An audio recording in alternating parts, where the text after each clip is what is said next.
In the early hours of April 26, 1993, a 20-year-old woman named Sophie Sergie stepped out of her friend's dorm room at the University of Alaska Fairbanks to have a cigarette. It was late, the middle of the night, right before finals week. The building was a college residence hall, full of students, with an all-women's floor, and doors, and locks, and hundreds of people asleep behind them. It was, in every ordinary sense, one of the safest places a young woman could be. Inside, surrounded, among peers, in a building you needed to belong there to be in. She walked out into that building, and she never came back. The next afternoon, Sophie Sergie was found in a bathtub, in the women's shower room, on that same floor. She had been sexually assaulted, she had been stabbed, and she had been shot in the back of the head. She had been murdered inside a locked, occupied university dormitory, with potential witnesses sleeping just feet away on every side, and nobody could say who had done it. The killer had left his DNA behind, recovered from Sophie's body. But this was 1993, and the profile matched no one, not then, and not for a very long time after. Whoever he was, he had walked out of that shower room, out of that dorm, and simply disappeared into an ordinary life. If cases like this one are why you're here, the ones where the killer hides in plain sight for decades until the science finally reaches him, subscribe to Decades Cold and tell us in the comments where in the world you're watching from. This is exactly what we do here. For 26 years, that is where the case stood, and here is what makes it extraordinary. When the answer finally came, it did not come from Alaska. It came from a public genealogy database, where, years later, a woman uploaded her own DNA to learn about her family history, with no idea what she was about to reveal. That woman was the killer's aunt. From her DNA, investigators built a family tree that pointed to a man who had lived in that very dorm in 1993, one floor above where Sophie was found. And in the 26 years since, he had built a quiet, respectable life on the far side of the continent, in Maine, where he worked as a nurse. This is the story of Sophie Sergie, a first-generation college student from a small Alaska native village, the locked building that kept her killer's secret for a generation, and the family tree that finally gave it up. Sophie Sergie was from Pitkas Point, a small Alaska native village in western Alaska, a Yupik community, remote, tight-knit, far from the road system, the kind of place where everyone is connected to everyone. And to understand who Sophie was, you have to understand what it meant for a young woman from a village like that to be where she was in 1993. She was a first-generation college student. She had set her sights on building a better future, not only for herself, but for her family. She was described as hard-working, bright, big-hearted. She had left her village and gone to the University of Alaska Fairbanks, which for someone from rural western Alaska is an enormous journey, both literally and in every other sense. A young woman carrying the hopes of a family and a community into a place very different from home. She was, by every account, doing everything right. At the time of her death, Sophie had actually taken the semester off from school, but she was still tied to Fairbanks and to the university community. And in April of 1993, she had come back to the city for a specific, mundane, entirely ordinary reason. She had an orthodontics appointment, an appointment to get her teeth looked after. That is the errand that brought her back. And while she was in town, she stayed where a 20-year-old naturally stays, with a friend, in the dorms, in a familiar building full of people her own age. I want to hold on to that for a moment, because it's the same quiet cruelty we see in so many of these cases. Sophie was not doing anything risky. She was not in a dangerous place. She was a bright young woman from a small village, back in the city for a dental appointment, spending the night with a friend in a college dorm. There is nothing in that picture that should end in violence, and her family, her Aunt Elena, and the wider community of Pitkas Point would carry her loss for the next 26 years, waiting. Sophie Sergie belonged to a place and a people, and when she was taken from all of them. The building was Bartlett Hall, one of the dormitories at the University of Alaska Fairbanks, and the specific circumstances of that night are what make this case so disorienting, so it's worth laying them out carefully. Sophie was staying in her friend's room, which was on the second floor of Bartlett Hall, and that second floor was a women's floor. In the early hours of April 26, 1993, Sophie wanted a cigarette. It was Fairbanks in April, which means it was bitterly cold outside. And so, rather than send her out into the freezing night, her friend suggested she smoke inside, specifically near the exhaust vents in the women's shower room, where the ventilation would carry the smoke out. It's the kind of small, practical, thoughtful suggestion friends make. Go smoke in the bathroom. It's warmer. The vent will take care of it. So Sophie left her friend's room and walked to the women's shower room to have her cigarette. And that is the last time she was seen alive. The next afternoon, April 26th, janitors found Sophie's body in a bathtub in that shower room. She was curled in a fetal position, and the medical facts of how she died are these: stated once and then left alone. She had been sexually assaulted, she had been stabbed, and she had been killed by a gunshot wound to the back of the head, fired at close range. I'm not going to go any further into it than that. She was 20 years old. Now think about the setting as an investigator would have to. This was a women's restroom on a women's floor of an occupied dormitory during the school year, right before finals. It was one of the most restricted, most populated, most watched kinds of spaces imaginable. A stranger doesn't simply wander into a women's shower room on a women's floor of a college dorm in the middle of the night. And yet someone had gotten Sophie alone in exactly that space, committed an appalling, violent, time-consuming crime, and left, all without a single one of the hundreds of people in that building seeing enough to stop it or solve it. The investigation that followed had, on paper, everything a case is supposed to need, and it produced almost nothing. Consider the pool of potential witnesses: a full dormitory, hundreds of students living in the complex, many of them awake at odd hours during final season, all of them physically close to the crime. In most murders, investigators would give anything for that: a defined, contained population of people who were right there, and here they had it. But being near a crime is not the same as witnessing it. Among all those potential witnesses, no one had seen enough, or knew enough, to give the Alaska State Troopers a solid suspect. The building was full of people, and yet the crime had happened in a pocket of privacy, a shower room in the dead of night, and no one could put a face to it. The fact that it happened on a women's floor, in a women's restroom, tells you something the investigators surely understood immediately. This was almost certainly not a random outsider. The location itself implied someone who could move through that dorm without raising alarm, someone who fit into that environment, someone who belonged there enough to be near a women's floor in the middle of the night without anyone thinking twice. In other words, the setting pointed inward, toward the dorm's own community, and yet the investigation could not close the distance from that logical inference to an actual name. They did have the killer's DNA. Biological evidence had been recovered from Sophie's body during the autopsy: semen, which meant a full genetic profile of the man who assaulted and killed her. That was, in theory, the case. But in 1993, and for many years after, a DNA profile was only as useful as the database you could compare it to. They ran it and reran it as the systems grew, and the answer stayed the same: no match. The killer had never been convicted of a qualifying crime. He had never had his DNA collected. He was not in any system that could name him. And so this case did what so many do. It became notorious.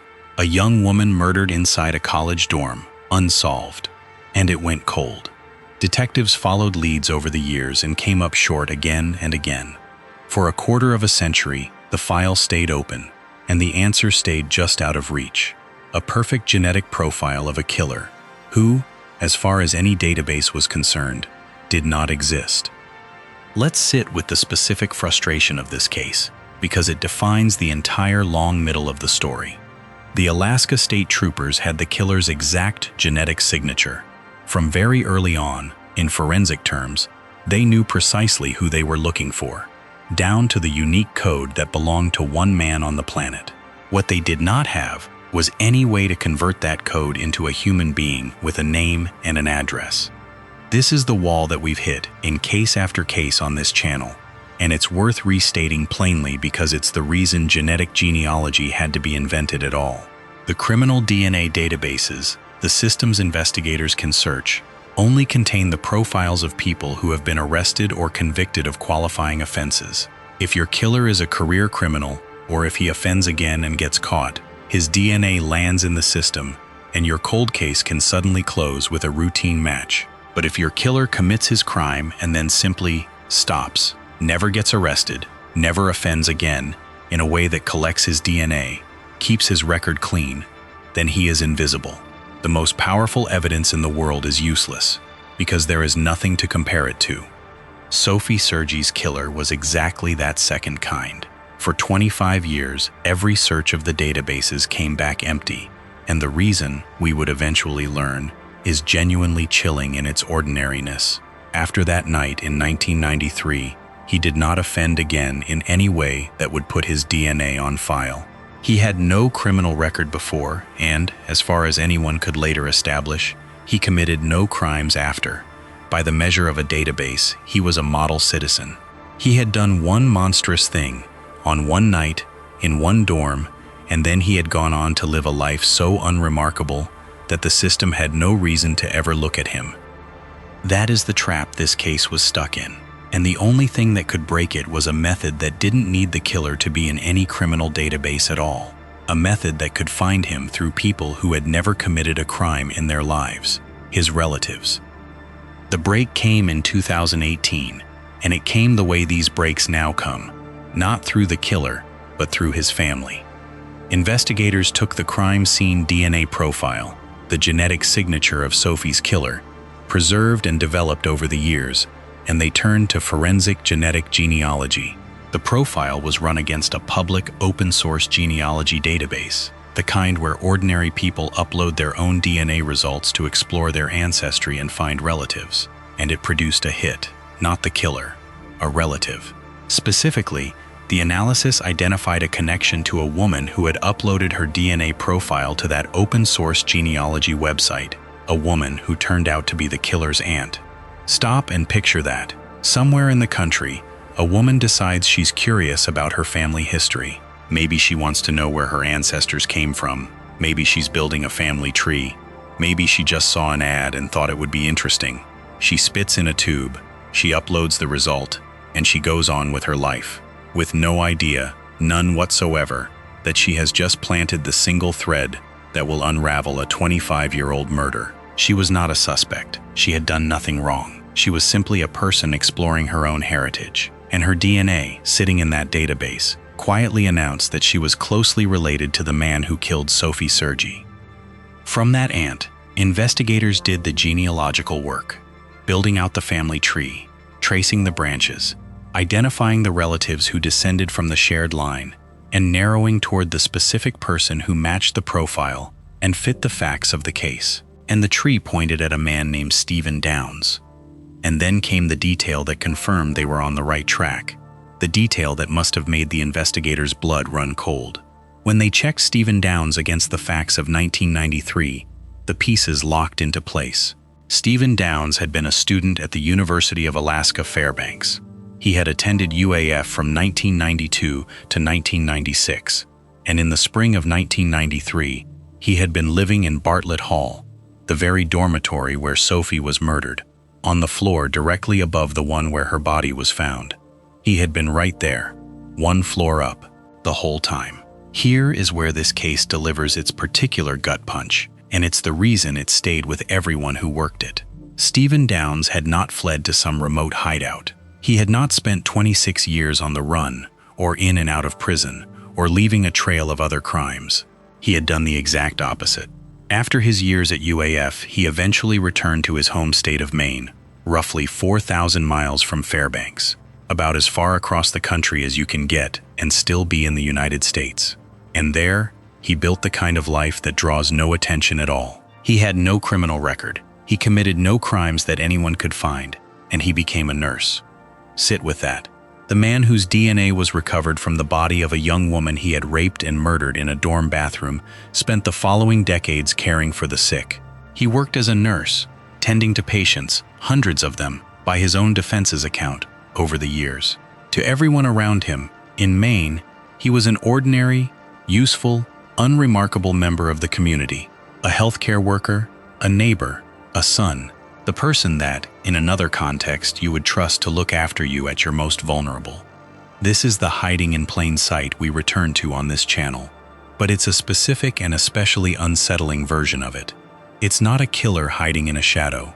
It's a killer hiding inside a life of apparent decency, inside a caregiving profession, thousands of miles from the scene, protected not by cleverness, but by sheer ordinariness. For 26 years, the strategy worked flawlessly, because it wasn't really a strategy at all. He simply lived a normal life, and a normal life, it turns out, is one of the most effective disguises there is. What that disguise could not survive was DNA, because the thing about a family is that you cannot resign from it. Stephen Downes could control his own record. He could move 4,000 miles. He could build a spotless, respectable life. He could not control whether his aunt, one day, out of nothing but curiosity, would spit into a tube, and in doing so, quietly draw the map that led investigators from a dorm in Alaska, across the entire country, to the door of a nurse in Maine. In 2019, the genealogy had given investigators a name, and a very strong one, but, and this is the rule this channel comes back to every single time, genetic genealogy is a lead, not proof. The family tree pointed hard at Stephen Downes. It did not by itself convict him. For that, they needed his own DNA, taken directly, and matched against the profile from Sophie's body. So Alaska State Troopers worked with Maine State Police, and in 2019 they went to Auburn, Maine, and interviewed Stephen Downes about a murder that had happened at the University of Alaska Fairbanks in 1993. And his response is worth examining, because it echoes what we heard from the killer in our last episode, and it fails in exactly the same way. Downes acknowledged that he remembered the murder. It had been a notorious event on his campus, but he claimed that he had not known Sophie Sergie. He said he only knew of her from what he'd heard around campus at the time. In one account, when interviewed, he denied ever having met or come into contact with her at all. He placed himself, in other words, at a complete distance from Sophie. No relationship, no contact, no reason for any part of him to be connected to her. And then investigators collected his DNA. When Alaska detectives brought him to the Auburn Police Department, officers took DNA samples and fingerprints and sent them to laboratories in both Maine and Alaska. And the comparison did what the genealogy had predicted. Downes's DNA, taken directly from him in 2019, matched the DNA recovered from Sophie Sergie's body in 1993. The semen found inside her carried his genetic profile. His claim that he had never had any contact with her collapsed against the single piece of biological evidence that only intimate, violent contact could explain. In February of 2019, Stephen Downes was arrested in Maine. He was then extradited across the country to Alaska to face trial for a murder he had committed as an 18-year-old freshman 26 years earlier in the dorm where he'd been living one floor above his victim. Stephen Downes went to trial in Fairbanks in early 2022, and it was a serious, hard-fought trial, not a formality. This matters, because Downes's case became one of the important tests of genetic genealogy in the American courts, and the defense fought the science and its use every step of the way. The defense raised real challenges. They questioned the DNA evidence and raised the possibility of alternate suspects. There were disputes over how search warrants had been handled. At one point, troopers acknowledged errors in some of the affidavits. This was not a case where the defendant quietly folded. It was 3 weeks of testimony, contested at length, over evidence that reached back nearly 3 decades, and depended on a forensic method still being tested in courtrooms around the country. Downes himself did not testify. But at the center of it all sat the same immovable fact. The DNA recovered from Sophie Sergie's body in 1993 matched Stephen Downes. He had lived one floor above her in that dorm, and his own explanation, that he had never even met her, could not account for how his genetic material came to be where it was. After roughly 20 hours of deliberation, on February 10, 2022, a Fairbanks jury found Stephen Harris Downes guilty on both counts, murder in the first degree and sexual assault in the first degree. In September of 2022, 29 years after Sophie's death, he was sentenced. Because Alaska applies the sentencing laws that were in effect at the time of the crime, The judge worked within the 1993 framework, 67 years for the murder, plus a mandatory 8 years for the sexual assault, to run consecutively, a total of 75 years in prison. He was also ordered to register as a sex offender for life. The prosecutor, addressing the court, described the crime's brazenness as, in her word, still unfathomable, and called it shocking that he had not been caught earlier. Downs, given the chance to speak at his sentencing, declined. He has appealed, which is his right, and which is part of the same larger process we saw in our last landmark case. The courts continuing to test and define how this new science is used. But the conviction stands, and Stephen Downs is serving his sentence in Alaska for the murder he committed as a college freshman and hid for 26 years. I want to step back from the mechanics of the solve and talk about the 26 years, because that span of time is not a neutral gap. It is where the real damage of an unsolved murder lives. For a quarter of a century, Sophie Sergie's family, her Aunt Elena, and the community of Pitca's Point, and everyone who loved her, lived without an answer. They knew Sophie had been murdered, horribly, inside a place that was supposed to be safe. And they knew that whoever had done it was out there, unnamed, unpunished, living a life. That is a specific and grinding kind of grief. Not only the loss of Sophie, but the open wound of not knowing, year after year, whether justice would ever come. When the Alaska State Troopers finally announced the arrest in 2019, there is a photograph from that day of Sophie's family, her Aunt Elena being comforted by a relative, and you can see in it what 26 years of waiting looks like when it finally, partially, ends. And there is a larger dimension to this case that shouldn't go unspoken. Sophie Sergie was a young Alaska Native woman, and across Alaska and the wider United States and Canada, there is a long, painful, well-documented pattern of Indigenous women being murdered or going missing at rates far higher than the general population, and of their cases too often going unsolved, under-investigated, and unheard. Sophie's case became notorious, and it did eventually get solved, but the 26 years it took, and the fact that it took a genealogical breakthrough rather than the original investigation, sit inside that larger, sobering context. When we talk about the families who wait in these cases, it is worth remembering that some communities have been made to wait far more often than others. The resolution could not give Sophie back. It could not return the future she was building for herself and her family. The whole point of the journey she'd made from her village to that university. What it could do was finally answer the question her family had carried for a generation, and put a name and a sentence to the man who took her. That is not nothing. After 26 years, it is a great deal, but it is not the same as justice arriving on time, and we shouldn't pretend that it is. The Sophie Sergie case belongs in this channel's larger story for a few specific reasons, and they're worth drawing out. The first is the setting, because it demolishes a comforting assumption. We tend to imagine that these predatory crimes happen in isolated places. Dark roads, empty parking lots, remote trails. Sophie was killed inside a locked, occupied university dormitory, on a women's floor, surrounded by hundreds of people, in one of the most controlled environments a young person can be in. The lesson is not that dorms are dangerous. The lesson is that the presence of a killer inside a trusted, populated space is exactly what makes such a crime so hard to solve. Because the perpetrator is not an outsider who breached the walls. He was already inside them. He belonged there. He was one floor up. The second is what the case says about who these people can be. Stephen Downs had no criminal record before this murder, and none after. He became a nurse. By every external measure, he was a productive, harmless, even helpful member of society for 26 years. This is genuinely important to sit with, because it cuts against the story we like to tell ourselves, that a person capable of this kind of violence must be visibly monstrous, must leave a trail, must keep offending. Some do, but some commit one catastrophic act and then vanish into a life so ordinary that no traditional investigation would ever find them. For those killers, the old tools simply do not work, and that is precisely the gap that genetic genealogy fills. Which is the third point. Sophie's killer was, for 25 years, the perfect example of a case that could never be solved by conventional means. No database would ever hold his DNA because he never gave the system a reason to collect it. Under the old rules, he had won. What defeated him was not a mistake he made, or a witness who came forward, or a confession.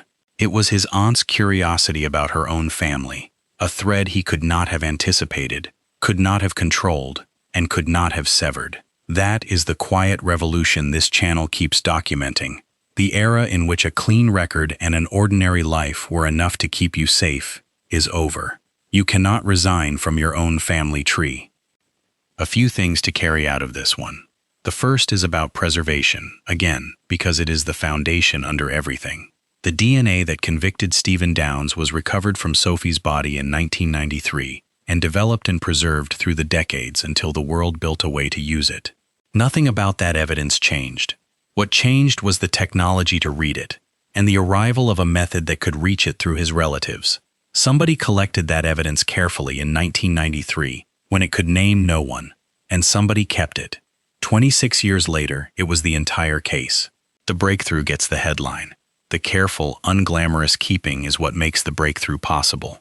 The second is about the specific, disorienting shape of this killer's disguise. We are used to the idea that we should be wary of the stranger, the outsider, the person who doesn't belong. Sophie's killer belonged. He was a fellow student, a resident of the same building, and then, for the rest of his life, a nurse, a caregiver, a neighbor, a man with no record. He did not hide by being frightening. He hid by being ordinary, and by being useful, and by being far away. It is an uncomfortable truth, but an honest one. The person capable of a monstrous act does not always look like it, before or after. Sometimes he looks like the person taking your blood pressure. And the last thing is Sophie herself, because she is the reason any of this matters. Sophie Sergie was 20 years old, a first-generation college student from a small Yupik village in western Alaska, hard-working and bright and big-hearted, who had traveled a very long way to build a better future for herself and for the people she came from. She came back to Fairbanks for a dentist's appointment. She stayed with a friend. She stepped out for a cigarette in the middle of the night, inside a building full of people who should have kept her safe. She should have finished her degree and gone home and become whatever she was going to become. Instead, her family waited 26 years to find out who took her, and the answer came from a stranger's family tree, from an aunt's idle curiosity, from 4,000 miles away. It came far too late, but it came, and the man who spent a generation hiding inside an ordinary life is answering for it now. If this story stayed with you, tell us in the comments where you're watching from, and subscribe, because the next one is already waiting.